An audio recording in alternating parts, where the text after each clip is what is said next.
So welcome back to Bourbon Barrel, and today we're going to be reviewing this Army 250th edition version of the Green River. So if you don't know, this is a limited edition bottle from Green River. So this is the label for it. Take a look at that for a minute. And so as you can see on this, it's the United States 250th birthday, or it was. This is a little bit after I got this bottle. I just been doing other bottles and a little busy, so finally got around to reviewing this one. And so this one, I've taken some sips out of it, but it's actually been a while and I just didn't get to review them properly, so here's the actual proper review for it. But this one is specifically the 250th edition, and because of that, there's some really interesting things that I really like about this. So it is 111.1 proof, which if you don't know, the birthday of the Army was on Veterans Day, or this was released on Veterans Day, which is November 11th. And so because of that, they made it 111.1 proof, which I just thought was a nice touch. I mean, I like when things or distilleries do things like that. It's really cool. So it's a sour mash. It's like their normal bourbon, I believe, just at 111 proof. I don't know the age on this one. I don't believe it says where, if it does age state this. I don't believe it is age stated. So my guess is it's probably around 4 years, maybe a little bit more than that. It doesn't look like that young, so I assume it's around that age, but the color is pretty good. So I would assume this is going to be something like a 4-year product, maybe 5 to 6, but nothing crazy. But it is 111.1 proof. So with that being said, I vaguely remember liking this bottle a good bit, but like I said, it's been a minute and it's now opened up, so could have some different notes in here, could have a little changes and some nuances, but I'm interested to see what kind of notes I'm gonna get from this and if it's gonna be as good as I thought it was, or want it to be, because I really want to get my hands on a Green River Full Proof. I just haven't gotten an opportunity yet. It's just been kind of elusive, and I've been wanting to get other bottles first, so it's just one of those things where I'll get it eventually, just haven't gotten the opportunity to do that yet. So with all that being said, let's just go ahead and get right into the review. So, like I was talking about earlier, the color is pretty good, and when you get it out to the Glen here, you can see it's a little bit lighter, so the darker labels on here kind of give you a little bit of an illusion that it's a little bit darker than it is, but doesn't mean that it's not dark. I think this is still a decent color. Like I said, no more than like a 4-5-year product. I don't believe this is like 7+ years. It's just a little too light for being that, especially it being a Kentucky product, I believe. Yeah, Kentucky. So typically 7-year Kentucky products are not gonna look like this color. Typically if I'm gonna get a 7-year product that looks like this, it's gonna be a Scotch, it's gonna be just like some northern state product, maybe even Canadian, perhaps overseas like Irish or Scotch or anything like that. But considering it's a Kentucky product and age there, this strikes me as a 4-ish product, year product. So let's just get right into the nose. So I'm getting a lot of good notes in here. I'm getting a nice like cherry bubblegum type thing. Definitely some bubblegummy notes, like some cherry note. Like a little caramel in there. Like this is very reminiscent of like a candy store. You're just getting like a bubblegum sweetness, a little like an artificial cherry in there, almost like a maraschino, kind of like a cocktail cherry. Getting a little bit of a caramel in there. Yeah, this is really sweet. I like it. I'm not getting a lot of like oaky or savory bits on this. It's definitely just a nice mixture of some sweetness in there. Maybe a little bit of like an orange, but I'm thinking it's just more cherry, if I'm honest with you. Yeah, I'm really liking this nose. I mean, it's not like super powerful, and get a little bit of ethanol in there, but nothing like crazy. It's not like singeing my nose or anything like that. Like, it's not absolutely just bombarding me.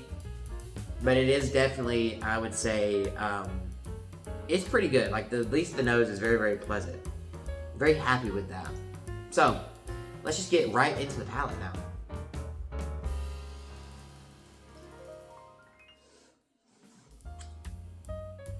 Ooh, okay. That's a little different.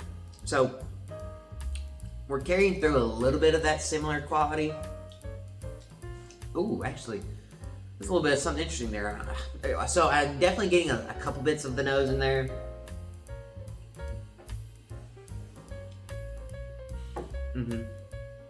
Yeah, I'm definitely getting a little bit of that cherry notes in there. Really nice. That orangey citrusy is in there, pretty nice.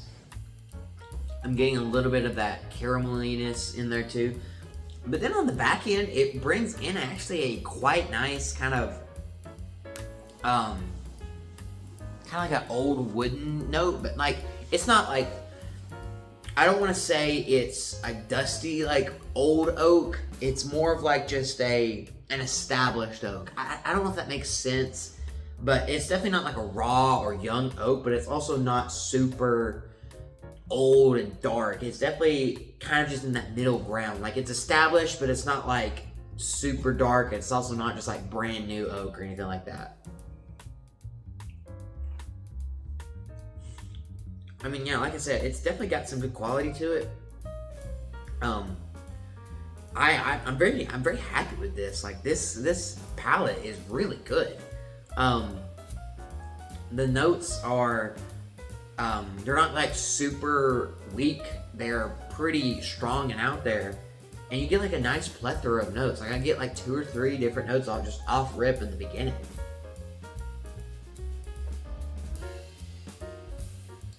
Yeah, that's very good. Yeah, I'm very happy with this. Like on the finish, I'm getting a little bit of that oakiness, a little bit of that cherry just continues on through. It kind of drops off the citrusy type thing. Definitely is just like a cherry and that like established oak in there that I was talking about. So that's really good. I really like that. And it's not getting like too tannic. It's not getting like too bitter. It's not becoming too sweet. Like I think there's a good balance in this bottle. From what I remember the first time when I tried it, and again, it was a fresh crack. So like I have like, I think me and somebody else, I don't remember who it was. I think maybe my dad tried a little bit of it, but you know, obviously I tried a little bit down to here, then he tried some, and obviously this pour here. Because I will be sipping on this once the video's ended, just to finish it out for the night. But so I've gotten a little bit, so it's had time to actually like open up a little bit and get some oxidation in there. So, like I said, it's been a while. Like it's definitely been a month or a couple months since I've had this last, because I got this like end of last year, so like November, December time frame of 25. And I had it like shortly after I got it, and it's been sitting over there just because I've gotten other bottles like over Christmas and New Year's, and coming to the new year, I've gotten a couple things, and so I've tried and reviewed those, and this one has been on my list to do, and I just finally got around to it. And so I don't really remember what I tried the first time. I remember that I did like it. Like I really did like it. And it really made me want to get a foolproof that much more, because I figured the foolproof can be similar to this kind of vibe and similar to these notes. Now if it would be better, I don't know, but I've heard good things about the foolproofs, and I've heard good things about this too. So I think both could be really good. And so this was really good. I was excited to try the foolproof because it's going to be, I would assume, a similar experience.